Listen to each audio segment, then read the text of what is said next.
Hi hello welcome back to mom and baby care tips. ఇవాళ video వచ్చేసి ఏంటంటే C section delivery తర్వాత చాలామంది వర్రీ అయ్యేది ఏంటంటే నడుము నొప్పి.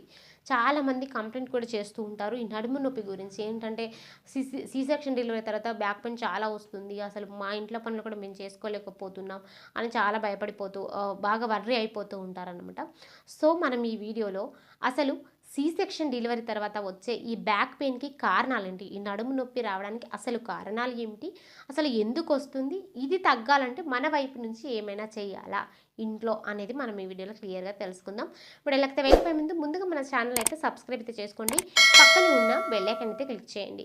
నేను పెట్టే ప్రతి వీడియో కూడా మీకు ముందుగా నోటిఫికేషన్ రూపంలో రావడం అయితే జరుగుతుంది. ఏదైనా సందేహాలు ఉంటే కింద కామెంట్ చేయండి, తప్పకుండా నేను మీకు రిప్లై ఇస్తాను. ఇక వీడియోలకైతే మనకి సి సెక్షన్ డెలివరీ తర్వాతనైనా కూడా నార్మల్ డెలివరీ తర్వాతనైనా ఎనెస్థీషియా ఇస్తూ ఉంటారు. సో ఈ ఎనెస్థీషియా దీన్ని ఏమంటారంటే ఎపిడ్యూరల్ ఇంజెక్షన్ అని చెప్తూ ఉంటాం. ఈ ఎపిడ్యూరల్ ఇంజెక్షన్ మనకి నడుముకి ఇవ్వడం జరుగుతుంది అనమాట. సో వెన్నులో కింద ఇవ్వడం జరుగుతుంది. సో చాలామంది కూడా ఈ ఎపిడ్యూరల్ ఇంజెక్షన్స్ ఇవ్వడం వల్లనే బ్యాక్ పెయిన్ వస్తుంది అని చాలామంది అనుకుంటారు. సో డాక్టర్స్ ఏమో సో ఎపిడ్యూరల్ ఇంజెక్షన్స్ వల్ల అలాంటిది ఏమి ఉండదు అని చెప్తూ ఉంటారు. కానీ ఎపిడ్యూరల్ ఇంజెక్షన్స్ వల్ల అట్లా జరుగుతూ ఉంటుంది. అండ్ సి సెక్షన్ వల్ల మనకి పొట్ట కోత జరగడం వల్ల మనకి పొట్టకుండా ఏదైతే బలం ఉంటుందో, సో బేబీ 9 నెలలు మోసిన తర్వాత సో తద్వారా కూడా ఆ బ్యాక్ పైన ప్రెజర్ పడడం వల్ల కూడా మనకి ఈ బ్యాక్ పెయిన్ కూడా సి సెక్షన్ తర్వాత వస్తుంది. కానీ మెయిన్గా ఈ ఇంజెక్షన్ ద్వారానే వస్తుంది. మళ్ళీ మనకు సి సెక్షన్ డెలివరీ తర్వాత మన పొట్ట అనేది మళ్ళీ యథావిధికి వచ్చే టైంలో కూడా మనకు వెన్ను పైన ప్రెజర్ రావడం వల్ల కూడా మనకి నడుము నొప్పి అయితే వస్తూ ఉంటుంది. అలాగే మనం డెలివరీ తర్వాత ముఖ్యంగా సి సెక్షన్ డెలివరీ తర్వాత చాలా లావ్ అయిపోతూ ఉంటాం. ఎందుకంటే మనలో జరిగే కొన్ని హార్మోనల్ వల్ల హార్మోనల్ ఇంబ్యాలెన్సెస్ వల్ల మనము ఆటోమేటిక్గా లావ్ అయిపోతూ ఉంటాము, బేబీ ఫీడ్ తీసుకుంటూ ఉంటుంది. సో ఇట్లా లావ్ అయిపోతూ ఉంటాం. సో దానివల్ల కూడా మన ప్రెజర్ అంతా కూడా వెన్ను పైన పడడం వల్ల కూడా నొప్పి అయితే వస్తూ ఉంటుంది అనమాట. సో మరి ఇంట్లో మనం ఎలాంటి జాగ్రత్తలు తీసుకోవాలి, నడుము నొప్పి తగ్గాలి అంటే అనేది ఇప్పుడు తెలుసుకుందాం. మొదటగా heat and cold compress use చేయండి. ఒకవేళ నడుము నొప్పి అనేది చాలా సివియర్గా ఉన్నప్పుడు సో వీటితో మీరు కాపొచ్చు.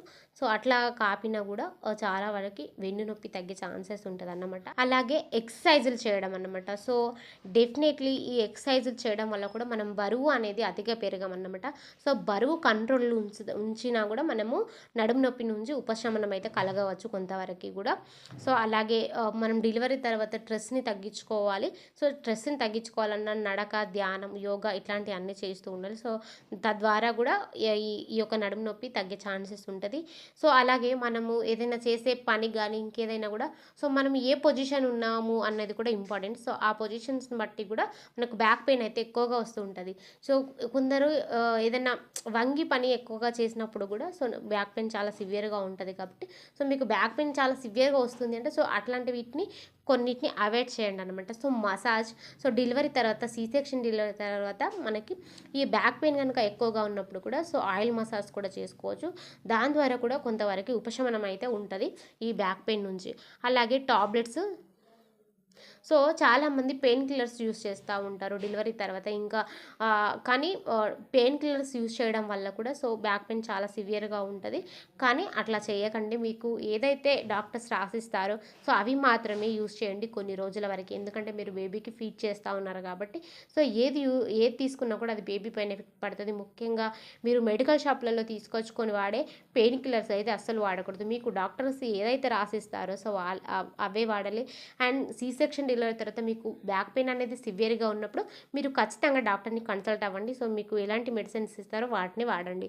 ఇక నెక్స్ట్ ఆహారాలకు వస్తే కనుక సి సెక్షన్ డెలివరీ తర్వాత ఖచ్చితంగా చింతపండు కానీ లేకపోతే అంటే పులుపుకి సంబంధించిన చింతపండు కానీ లేదంటే ఆలుగడ్డ, వంకాయ ఇట్లాంటివి కూడా అవాయిడ్ చేయాలి. ఇవి ఏంటంటే కొంచెం వాతము అండ్ బ్యాక్ పెయిన్ అనేది ఇంకా ఎక్కువగా అవుతూ ఉంటాయి కాబట్టి సో వీటిని చాలా రోజులు అవాయిడ్ చేయాల్సిన అవసరం ఉంటుంది. సో బ్యాక్ పెయిన్ ఉన్న వాళ్ళు.